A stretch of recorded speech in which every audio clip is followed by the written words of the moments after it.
भक्ति भावनवा भैया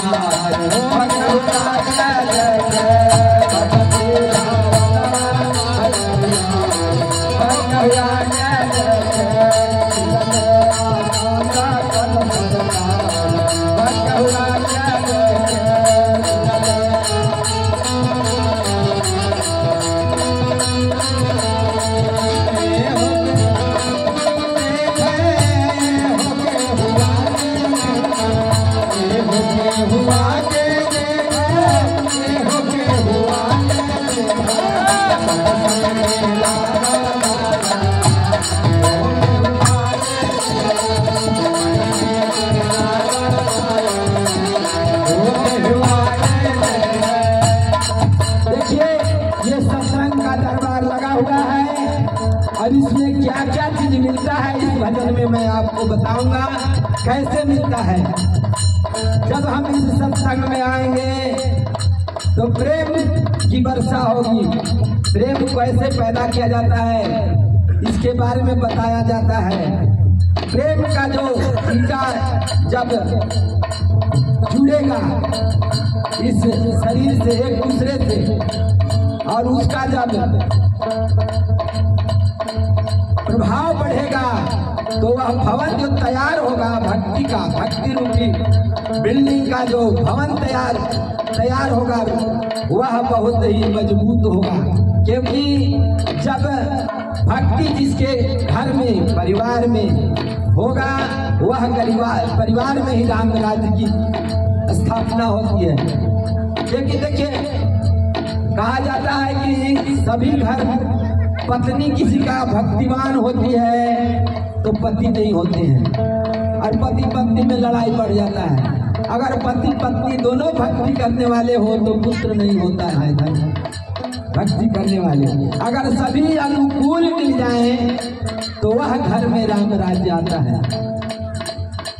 एक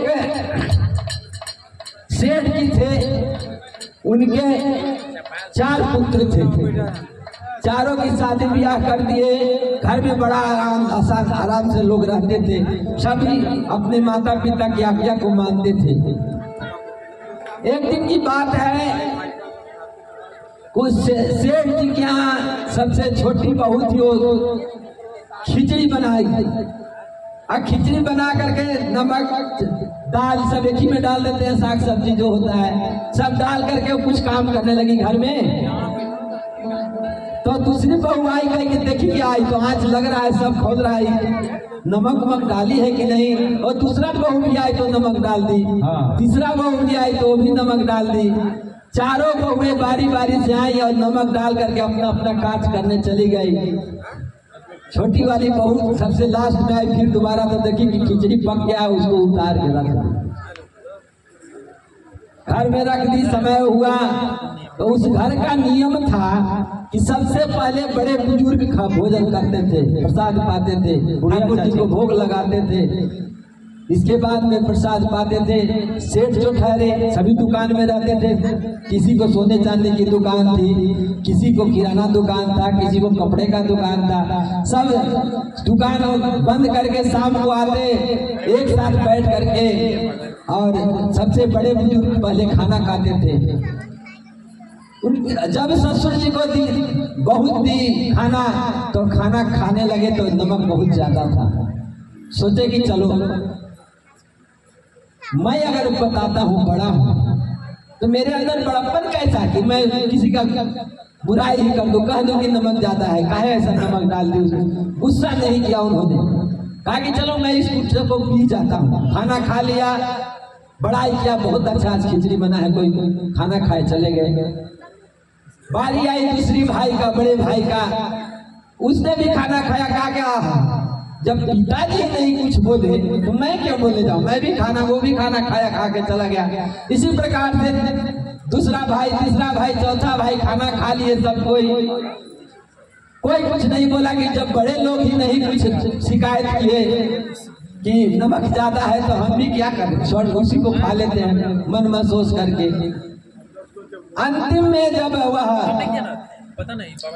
छोटी बहू थी, वह खाना खाने बैठी तो देखी कि हाँ नमक तो बहुत ज्यादा है, कितना नमक हम डाल दिए। अपने अंदर उसकी आत्मग्लानि होने लगा छोटी बहू को। उसने जाकर के अपने ससुर से, सास से, जेठ से, सबसे माफी मांगा कि सबको इकट्ठा किया। कहा कि आज मेरे से बहुत गलती हो गई है, मैं बहुत ज्यादा नमक डाल दिया, आप लोगों ने कुछ कहा नहीं, मेरे को सब कोई माफ कर देंगे। दूसरी बहू बोलती है कि ना ना मेरे को सब माफ कर दी, मेरी गलती है, मैंने नमक डाल दिया था। तीसरी बहू बोलती ना ना आप तुम्हारी गलती नहीं है, तुमने तो एक बार डाला था, मैं डाल दिया था। इसी तरह से चारों बहुएं अपनी गलती का एहसास किया, अनुभूति किया और सभी मिल करके यह तय किए कि घर में जब सुमति आएगी तो छोटी छोटी गलतियों को भी अगर नजरअंदाज करेंगे तो वह घर राम राज्य हो जाएगा। अगर वही बुजुर्ग पिता अपने बहू को उस गलती का एहसास कराने के लिए बोलते, कुछ गलत शब्द कहते, तो वह घर में जो कलह क्लेश था वह बढ़ जाता। लेकिन उन छोटी छोटी गलतियों को नजरअंदाज करने के कारण, उस घर परिवार में सुमति होने के कारण वह परिवार में किसी प्रकार का कोई मतभेद नहीं हुआ और सब एक दूसरे को अपना गलती स्वीकार किए। तो कहने का मेरा मतलब है कि वह प्रेम है, वह एक दूसरे का प्रेम का गारा उनके है। भक्ति का जो सूत्र है वह प्रेम है, प्रेम से प्रकट हो ही मैं जाना। तो वह प्रेम जो है श्री सद्गुरुदेव भगवान के शरण में आने से मिलता है। उस प्रेम के बारे में, उस प्रेम को कैसे हम प्राप्त कर सकते हैं, उसका जो सूत्र है वह सद्गुरु बताते हैं, महापुरुष बताते हैं। तो मैं उसी भजन के साथ सत्संग के लागल बा दरबार हो, बहुआ के देखे सत्संग में लागल बा दरबार हो, बहुआ के देखे मिलले आगा दातन सरकार हो, बहुआ के देखे मिलले आगा दातन सरकार हो, बहुआ के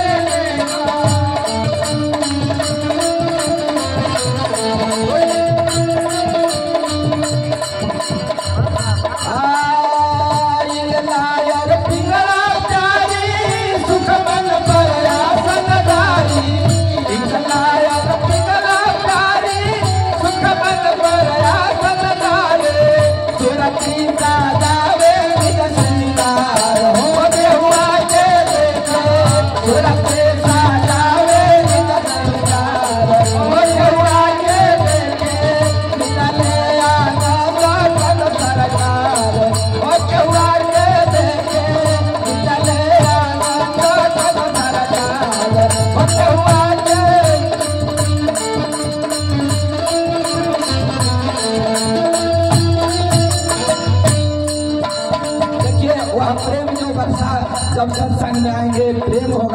होगा, तब हमें भक्ति के माध्यम से वह सुरती को ऊपर चढ़ाने का जो क्रिया है, अजपा जाप का त्रिनाम मुनि नाम मोक्षदायिनी, वह अजपा जाप का ज्ञान कराएंगे। वही कहा जा रहा है इंगला और पिंगला को, जो नाड़ी होता है आदमी को, एक बाएं नाड़ी, इसको इंगला इसको पिंगला कहते हैं। जब ये श्वास दोनों ऊपर ले जाते हैं तो बीच में जो मन होता है, बीच में जो या त्रिपुटी है, वहाँ सुषुम्ना नाड़ी होता है। इन तीनों नाड़ियों को खोलने के लिए अजपा जाप का जो मंत्र बताया जाता है, वह यह सत्संग के माध्यम से प्राप्त होता है। इसको इंगित करके कहा कि इंगला यार पिंगला प्यारी सुख मन पर आसन डारी, इंगला यार पिंगला प्यारी सुख मन पर आसन डारी, थोड़ा पैसा डाले दे दबेला हो के हुआ के देखो, थोड़ा पैसा डाले हो के हुआ के देखो, ए हो के हुआ के देखो, ए हो के हुआ के देखो, ए हो के हुआ के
Yeah.